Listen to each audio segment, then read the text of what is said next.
这是不可能跨越的红线。维持二战之后的世界秩序，日本始终是会被美国给驻军的。中国看到的其实是你作为一个美国驻军的被控制国，你无权跟我在那边大小声，尤其涉及台湾问题。更多的迫近，更多的摩擦，你不道歉那就抱歉。日前，中国海军辽宁舰航母编队在宫古海峡以东海域正常组织舰载战斗机飞行训练，期间日本自卫队飞机多次抵近中国海军训练海空域滋扰，严重影响中方正常训练，严重危及飞行安全。日本，你说我恐吓、照射、威胁你，你怎么不说你到公海来照我？你来公海照我，我照你又怎么样？我就是来驱赶你的。Ladies and gentlemen, welcome the host. 我们现在看一下这一段的这个整理哦。司令们，12月7日早上好，今天我们先从日本入手，就当前热度颇高的关于我人民海军超百艘战舰在东亚海域密集部署的消息做个简单的验证更新。据日本防卫省统合幕僚监部于12月6日晚发布的最新通报显示，12月5日下午2时至12月6日上午7时，包括一艘05大驱和2艘05地形导弹驱逐舰在内的我人民海军辽宁舰航母编队，从琉球群岛，也就是日本所谓的宫古岛和冲绳岛之间的水域，向东南方向的太平洋海域浩浩荡荡的驶去。期间，日方确认辽宁舰航母上的舰载战斗机和直升机进行了起降训练。其中通报显示，这艘05大驱的舷号是101，也就是人民海军05型导弹驱逐舰的首舰南昌舰。另外还包括117西宁舰和124开封舰2艘05地形导弹驱逐舰。几乎同一时间，日本防卫省还发布了另一个通报显示，在12月5日下午3时许，我人民海军103安山号驱逐舰、547零1号导弹护卫舰以及902综合补给舰东平虎号正从太平洋方向横穿冲绳岛与宫古岛之间的海域驶向东海。同时，日方称这支舰队是以上月11日相当穿过大隅海峡的同一批舰队，意味着目前我军这支舰艇编队应该是结束了此前的训练任务，返回休整或重新部署。这里比较有趣的是，我军来回横穿宫古岛和冲绳岛，正好与日媒在12月5日左右报道的日方目前正增加西南地区的军事部署，特别是推进所谓冲绳岛15旅团升级为师团的扩军计划的报道时间完全吻合。而且日本是指控中国大陆进行所谓的威慑，中国军机啊雷达照射日本 F-15啊，有分析认为啊极具挑衅。什么叫做雷达照射呢？雷达啊分成两种，一种叫火控雷达，另外一种呢叫做侦察雷达。侦察雷达的话呢，一般就是说我就扫描你在哪里，这种雷达就很正常嘛，就打开之后呢，反正大家互照嘛，啊你在那里我在这里哦，就是一个侦察用的。火控雷达就很严重了，火控雷达有很强的雷达指向性，也就是说我锁定你，它的安全系统会跳起来说你被锁定的一个讯息。日本防卫省罕见的呢召开临时记者会，公布呢日本近海呢中国航空母舰辽宁号上的起飞战斗机呢，昨天2度对日本自卫队军机进行雷达照射哦，这是日本防卫省首次公布自卫队军机照射中国军机雷达照射啊，这如同了拔刀亮出刀刃的高度挑衅行为啊。根据防卫省，在下午的4点32到35之间呢，辽宁号所起飞的歼15战机哦，这边也讲一下歼15战机是什么特质啊？它是指重型舰载战机，它类似那种航天炸弹飞机这种概念哦，就是它可以带很多的武器。那对上 F-15战机呢，进行了间歇性的雷达照射，在6点37到7点8分，另外一架 F-15战机也遭到中国军机的间歇性雷达照射，而且歼15啊，就是辽宁号的主力战机啊，连续2次的雷达照射呢，均探测雷达照射讯号，而且呢，当时两机之间的距离啊，在肉眼可见的范围内。那自卫队的战机呢，跟飞行员没有受到损害，废话，他只是照你一下而已啊。小泉进次郎呢，在凌晨啊召开临时记者会啊，这个呢其实是有影片的哦。中国軍機による自衛隊機のレーダー照射事案についてご報告をいたします。レーダー照射は2回ありました。第1に12月6日土曜日16時32分頃から16時35分頃までの間に沖縄本島南東の公海上空で。好像强调自卫队始终遵守国际法，但是架不住你们首相不遵守国际法，那你自卫队真的遵守国际法吗？你把出云号航母改成可以有舰载机的航母是遵守国际法吗？出云级直升机航母本来是所谓的反潜航母，要用直升机来反潜，就现在改成可以起 F-35啊，请问是遵守国际法吗？架不住你们首相嘴巴管不紧吗？第1の事案とは別の航空自衛隊の F-15戦闘機に対して执行什么任务呢？其实就是执行监视辽宁舰起飛作战的任务。当你逼近，那我为什么不能逼近你？你就这已经是在你的领海之外，我可以自由演训嘛。レーダー照射を断続的に行う事態が事案が発生しました。今回のレーダー照射は航空機の安全な飛行に必要な範囲を超える危険な行為であります。このような事案が発生したことは極めて遺憾であり。那另外要求中方彻底防止此类行为再次发生，我跟你讲，绝对会再次发生。中国側には強く抗議し、再発防止を厳重に申し入れました。なお、自衛隊機及び隊員に被害はありません。他说你坚决的行动守护我国领土、领空、领海的安全，但事实上因为演训的地方属于公海，所以事实上跟日本人并没有关系，只是因为呢，大家也知道各国会划定防空识别区嘛，所以在防空识別區之内，根据日本自己的规范，他就必须就监視跟报告。所以呢，这一次啊，日本的統合幕僚監部其實是放出很多的消息的啊。詳細につきましては、この後事務方からブリーフィングをさせますので、よろしくお願いしたいと思います。这是刚才所讲的辽宁舰怎么行走的呢？这个是日本冲绳本岛哦，就是琉球本岛啊，宫古岛在这里，琉球大岛在这里，它就是从哪里穿越呢？就是从东海这边出来的。这个是第一岛链嘛，这个岛链最大的破口就是在琉球岛跟宫古岛之间，从这里穿越。所以呢，这个是完全是公海状况，他自己画的临街区跟所谓的领海，这个大圈是什么？这个叫做专属经济海域，是日本人画的哦。所以那个呢，12月5号下午2点，辽宁号在这里。然后呢，接下来啊，6号早上7点就已经穿越到这里了。然后6号、7号已经到了这里来做演训，也就是直接穿越你的第一岛链，在第一岛链的后方啊，相当于在这个位置啊，来进行所谓的演训哦。这是第一岛链嘛。那大家如果把这个拉大一点的话呢，这是所谓的第一岛链。它从哪里穿越呢？它就从这边穿越到这里。那是不是已经到了第一岛链的后方？那这里有个岛，关岛。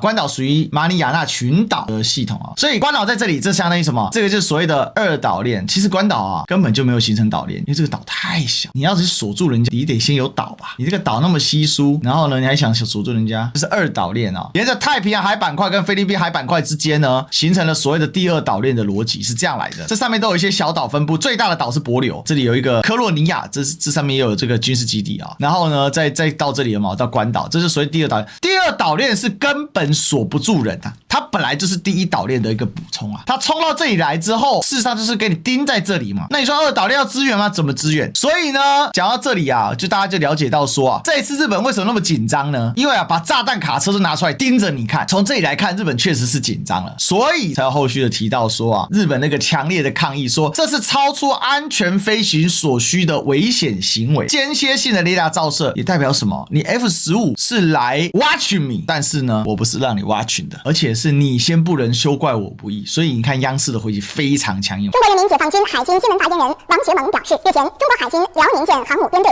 在宫古海峡以东海域正常组织舰载战斗机飞行训练，事先公布了训练海空域。期间，日本自卫队飞机多次抵近中国海军训练海空域滋扰，严重影响中方正常训练，严重危及飞行安全。日本，你说我恐吓照射威胁你，你怎么不说你到公海来照我？你来公海照我，我照你又怎么样？你来公海照我就是来驱赶你的。F-15是从日本飞过来做监视之用啊，歼15啊，那个是直接要来跟你对干的啊，滚，就是把它驱赶。而且我认为下次照射会更长。上一次啊，我讲这个中日争端的时候，我们不是讲到嘛，当时解放军还在黄海演习，我就跟大家讲说，黄海演习完，下一步就是去东海演习。东海演习之后就怎样，就是横穿岛链演习。不要说我是预言家，看历史歌啊，你一定会有所收获。你看久就可以看出一条线，这叫做逐步升级事态嘛。然后再来就会出现迫近，这不就是一次迫近事件吗？我开始威逼你了嘛。所以我上次讲了嘛，黄海演习完换东海演习，东海演习完换成什么横穿岛链演习，再来就会出现迫近。你再不反应，那我再进一步施压，更多的迫近，更多的摩擦，因为这是个必然发生的状况。你不道歉，那就抱歉。而且你既然还在与那国岛继续来扩展你自己的一个所谓的雷达阵地啊，或者是所谓的防空阵地等等。来，与那国岛在哪里？与那国岛在这里呀，你自己看，这里有个什么？日本一个大型的军事基地啊，陆上自卫队与那国岛屯地。最近他们嘛，把这很多地方啊重新开拓起来了。与那国岛距离台湾有多远呢？与那国岛距离台湾本岛只有100公里啊，各位，你还故意在那边挑衅日本啊，就是不遵守战后秩序嘛。OK， 所以照这样的一个状况啊，接下来大陆只会给他更多的压力，因为你日本是完全没有要下车的意思。那你既然不下车，那我就继续往前啊！你不要以为你首相啊不讲话，大家真的没事情啊。但是问题是，你的防卫省、统安幕僚监部还是每天要公布报告啊，不公布报告行吗？你每天还是得公布什么各种舰习的报告啊，告诉大家啊，今天啊辽宁舰去哪里啦？他已经横穿你的海峡，难道你不反应吗？以前啊中苏啊要打仗的时候，差一点打仗啊，当时呢就搞了什么瓜生洞、广积粮啊，3线建设。当年中国是这样扛过来的。现在对付你日本，还有多少好东西没拿出来？你自己日本要站到最前线的啊，那就休怪无理了。你又不讲话，你又不道歉，你什么都不改，装死，不战不和不守，不死不降不走，有这种事吗？装死是改变不了既有现实的。这一次是到这里哦，下一次会不会再往北走一点，到这里演习？那在这里演习的时候，如果这里又有一支呢？因为你想湖北舰就出来了，会不会有更多呢？中国人民解放军海军新闻发言人王学蒙表示，日前中国海军辽宁舰航母编队在宫古海峡以东海域正常组织舰载战斗机飞行训练，事先公布了训练海空域。期间，日本自卫队飞机多次抵近中国海军训练海空域滋扰，严重影响中方正常训练，严重危及飞行安全。日方有关炒作与事实完全不符，我们严正要求日方立即停止污蔑抹黑，严格约束一线行动。以前日本人爱讲假咋讲？现在抱歉，实力说话嘛，你自己要先挑衅我。虽然中方也是都抗议，但抗议的力道不会那么大，而且呢，通常意义上见好就收，而且尽可能的怎样远离日本的本岛进行所谓的演训。之前演训呢多次选哪里？这一次演训在这里啊，之前演训的时候都选在这里啊，甚至横穿第二岛链到外面去啊。为什么这样做？其实逻辑也很简单啊，因为避免被日本说话嘛。但是你日本人这一次啊，你自己来送头的，那就没什么好说的啊。我跑到这里，我下次可不可以再往前延伸？那如果下次到这里了，我只要在你的领海之外，我爱整演训整演训嘛。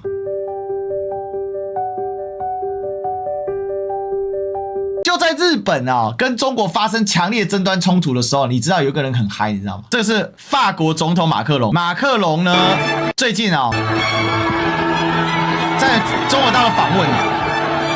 他去了四川啊，然后呢，看到前面这个大学生啊，涌簇啊，哇，好开心啊，疯狂跑起来，一路狂奔啊，然后到处握手啊。中日正在激烈冲突啊，中国把航空母舰都开到日本外海去了。结果同为五常之一的马克龙，他到了中国大陆去接受大家的拥戴。哇，你看这现场啊，你看疯了啊！大家是啊，去看稀有动物是不是？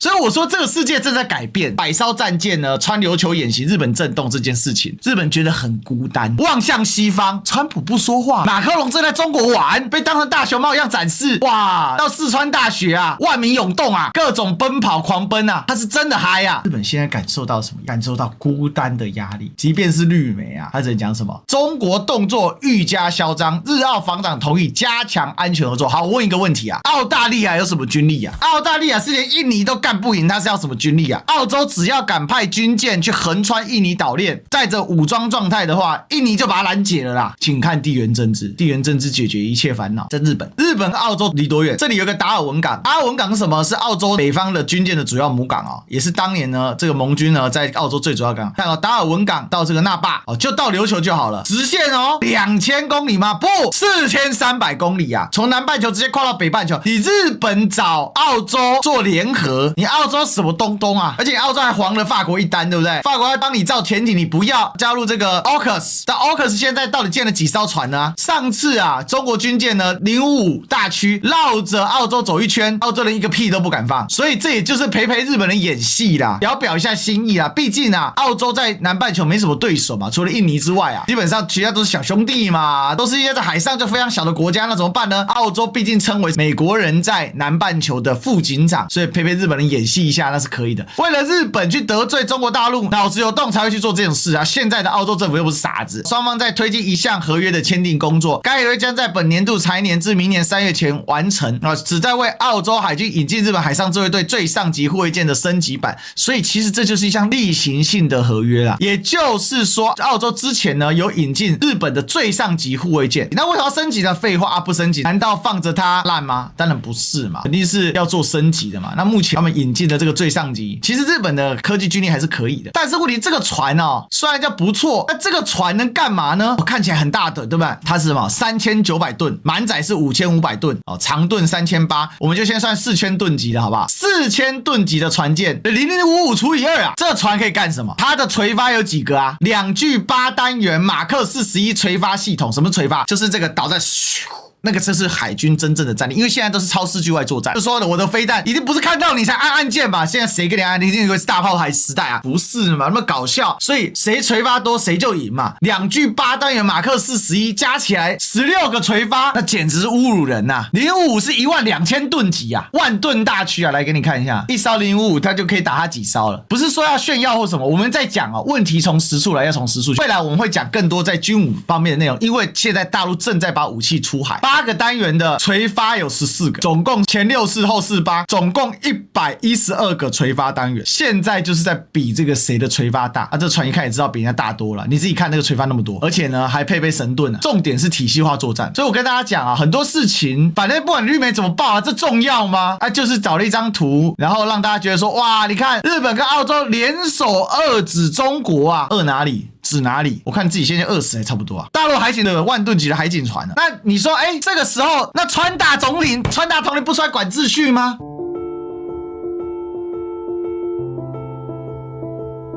川普在忙什么呢？川普没有理日本啊，川普去呢领和平奖，因为啊，这个世界杯即将迎来史上最大的世界杯啊，就是第一个是扩编队伍嘛，第二个呢是由加拿大、美国跟墨西哥联合主办。那这个是在加拿大、美国、墨西哥联合主办的时候呢，他们有一个抽签的仪式，抽签完之后，然后足协就颁了这个足协和平奖给川普啊，这简直是我真他妈的太屌了，我这真是服了，这可以这样玩的哇！这川普特别开心，来有一个小细节给你看一下。好，再来哦，这个和平奖的设立完全是由国际足总主席，也就是这位他自己主张的，所以甚至发生了有足协的高层啊不知道有和平奖这件事，等到和平奖设立要颁给川普的时候，当然是要看报纸才知道。哦 ，Peace Prize 和平奖，更扯是，你看那个 Peace Prize 这么的金，这个漂亮的奖章，对不对？然后最好笑，你看这里有一个，他本来是给他介绍，然后你看他这自己就拿了，川普真的很开心哦。我现在就要把他带上，那本来他是要接过来给他带上去哦，川普怎么可能让你把他带上去呢？他根本不鸟你啊，自己带就带上去了，这让我想到经典的那一幕，拿破仑接过皇冠之后，自己带上，再给约瑟芬带上。And you will receive also, of course, a certificate which reads out, and I would read it out with your permission. What are the reasons for 你看哦，我会给你一个证书啊，可是呢，还得得到你的允准啊。 this FIFA Peace Prize Football Unites the World?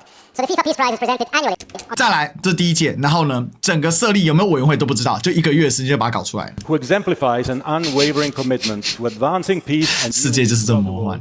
through their notable leadership. 而且从头到尾在拍马屁哦，如此杰出的人，卓越的领导力、行动力。 Therefore, FIFA, the Fédération Internationale de Football Association, awards the 2025 FIFA 哦，这里有一段法文，是因为国际足总的，它是英法双文做他们的工作语言。 Peace Prize.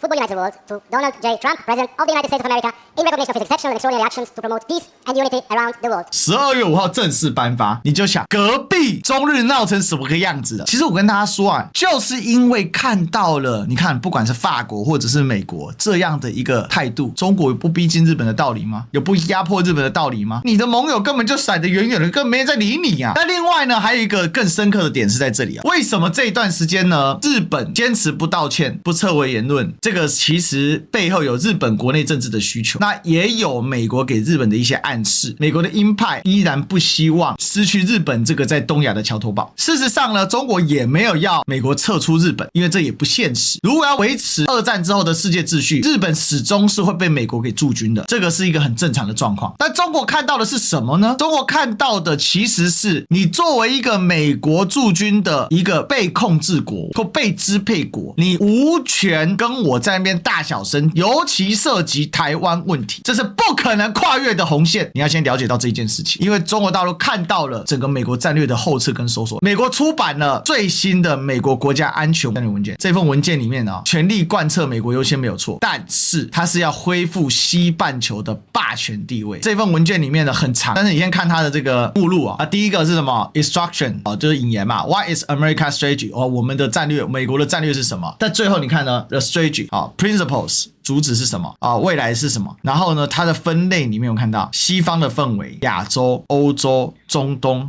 非洲，在这几点里面呢，它有特别提到，它要从中东往后撤，它要维持它作为西半球的霸主的位置。所以重申门罗主义啊，恢复美国西半球霸权地位啊，是整个的重点。全球军事的存在，撤离近几十年或这几年中对美国国家安全重要性有所下降的地区，中东地区有所下降。所以为什么以色列打不下去了？重新定义美国的战略目的，过度干涉，全球化削弱美国，盟友占美军便宜，国际组织侵蚀国家人权，每一个都是属于战略后撤的逻辑。所以你就想啊，为什么他在全世界上宁愿扮演所谓的调停人？为什么川普急着要拿诺贝尔和平奖？这里面固然有川普个人的欲望，但是也是贯彻他一个作为是西半球的霸主，但是我可以协调全球，因为我依然是霸主。作为霸主，我不用全球我都控制得老老死死的，但是我说话你要听，因为我很强大，而且我在一个半球上我是彻底主宰。而半球之霸主宰哪里？美国距离亚洲、距离中亚是非常非常遥远，但是呢，因为啊，太平洋很宽，但大西洋很窄。美国跟欧洲的距离，美国跟南美洲的距离，甚至是连在陆地上的，对吧？所以对美国来讲，重点在哪里？重点在欧洲跟整个南美洲地区，这是它的重点。你看，它可以在一个半球下把这些地方塞进去。所以为什么美国很重视这些地方？它做半球之霸。所以这样子的一个状况，它并强调是一个扭转错误的人。国际组织侵蚀国家人权，过去美国是用国际组织全球布局啊。我们想的三大美国霸权中啊，美军，美国的军事霸权，它要向后收缩；美金，美国在全球的美元地位，它不要再维持强势货币，它希望美元适度的贬值。当你适度的贬值的时候，你就不可能作为强势货币，因为全球化的美国只能是资金输出国，不能是制造业的国家。为什么？原因很简单，如果你变制造业的国家的话，你是输出产品，而不是输出金融资本。你要输出金融资本，你的美元必须维持强势啊，所以美元必须强势，它才能在全球买，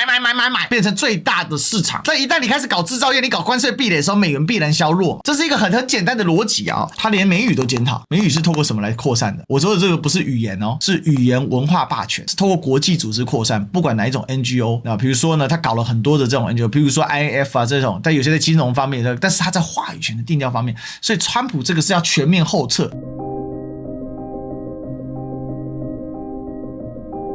这也是大陆绝对看到的。你再看哦，美国真正想要什么？保护主权、边界人民，全面控制移民，维持世界最强军力跟核武，建立最强工业跟科技供应链，重建美国文化精神，就是反崛起运动、反 woke。你要全世界最强军力与核武，就必须怎样？强化自己的工业跟科技供应链。那请问，强化工业跟科技供应链，强化供应链这件事情，可以让供应链外溢到1万公里之外的地方吗？有办法吗？当然是至少要拿一半回来吧。所以为什么美国对台湾特别苛刻啊？一方面是赖清德这个废物啥都谈不了，另外一方面是台湾拥有全世界最强的核心的芯片供应链啊，所以为什么要把供应链搬回去美国？不是搬回去啊，是移入到美国啊，因为我要建立最强军事跟科技供应链。这也是为什么他必须适度对中国乱布嘛，因为中国掌握了最强工业跟科技供应链里面的维他命，那个就叫做稀土啊，稀土卡住了你的最强供应链跟科技供应链，而且不要忘了，现在的稀土已经成为不可或缺的，可能已经不是维他命，更进一步强化，它可能是工业里面的血液。以前我们讲工业的血液是什么？是钢铁、是铜、是铝这些大规模的这种金属。稀土现在在整个军事工业、先进工业、先进制程、科技供应里面，它已经起到关键性作用。少了稀土，你造不出性能好的东西啊。所以稀土过去叫维他命，我认为未来会成为血液啊。因为没有稀土，你架动不了，你知道？因为随着科技越来越走向高精尖，你的材料学必然要有所提升，不能在过去钢铁就是钢铁，没在管它的。这就是为什么这一次我把这个串在一起讲。西半球阻止中国、俄罗斯、伊朗渗透，控制非法移民，打击毒枭，强化经济合作。为什么宰制拉美那么重要？因为门罗主义又回来。我之前说过嘛，这一份报告出来之前，我就说美国短不到300年历史啊，它只有3板斧啊，又再次被我预言中了。第一，美国历史上啊就3招嘛，第一招叫做门罗主义啊，不够强大的时候关起门来搞自己的，叫门罗主义、孤立主义。美洲是美洲人的美洲。第二搞什么？门户开放嘛，你不够开放我就叫你开放。所以呢，门户开放的全球版本叫做什么？叫全球化。门户开放的地球最终版叫全球化。这第二招。第三招叫什么？就打不过就加入它，打得过就碾压。美国历史上经常是打得过，但有没有打不过的时候呢？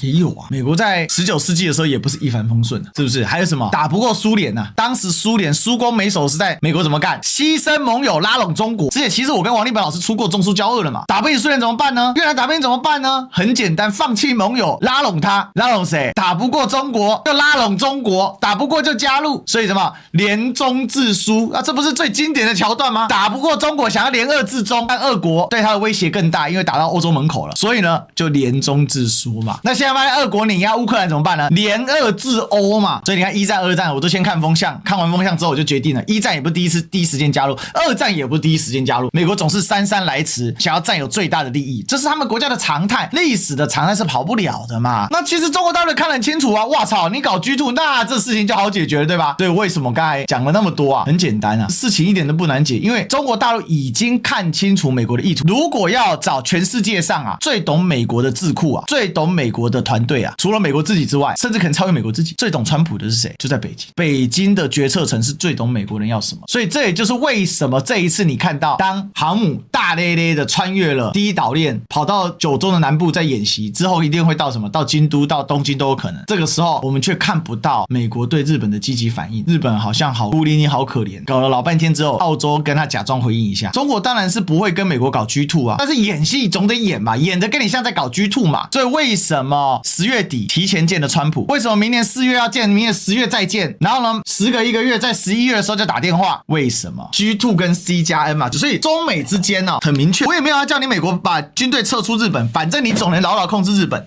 我不需要你撤出日本，但我有一件事情我要告诉你，既然你要搞门罗主义，我虽然不会放弃我拉美的盟友，但我也不会在拉美给你搞驻军搞什么的。但是 G2 有个先决条件，谁家门前谁家搞，日本在我门前，抱歉，只是中国还有一个 C+N 的策略，所以呢，美国是什么赤裸裸的 G2， 美国是 G2， 他要当 No.1， 中国是 G2， 我要搞 C+N， 这是不一样概念。G2 的话2强，全世界只有维持2强，然后呢，美国要世界第一，怎么说没有行啊？我也没有跟你争世界第一，那我要搞 C+N 什么？中国加上全世界的多极，这不是陆权时代的终止，因为陆权时代从来没有终止，海权时代也从来没有终结，海权一直是从18世纪、19世纪以来的主体，只是陆权的再开启跟海陆两权的再平衡。美国去搞拉美啊，虽然是海权来控制啊，但事实上也是陆权的延伸啊。中国大陆呢，搞定了整个周边啊，所以为什么中方不可能对日本退让？除了带赏相车把门焊死之外，日本动台湾，这个就是挑战 G2 格局。为什么美国基本上对日本这一系列行为基本不出声？他也在看嘛，你中国能搞定日本是你的本事嘛，但是我也不会挺你日本啊。还有在日本驻军，日本就是我控制的，安全事务上我也不会彻底的放弃。可是呢，日本如果太出头，那你们自己去解决。所以这里面是很复杂的。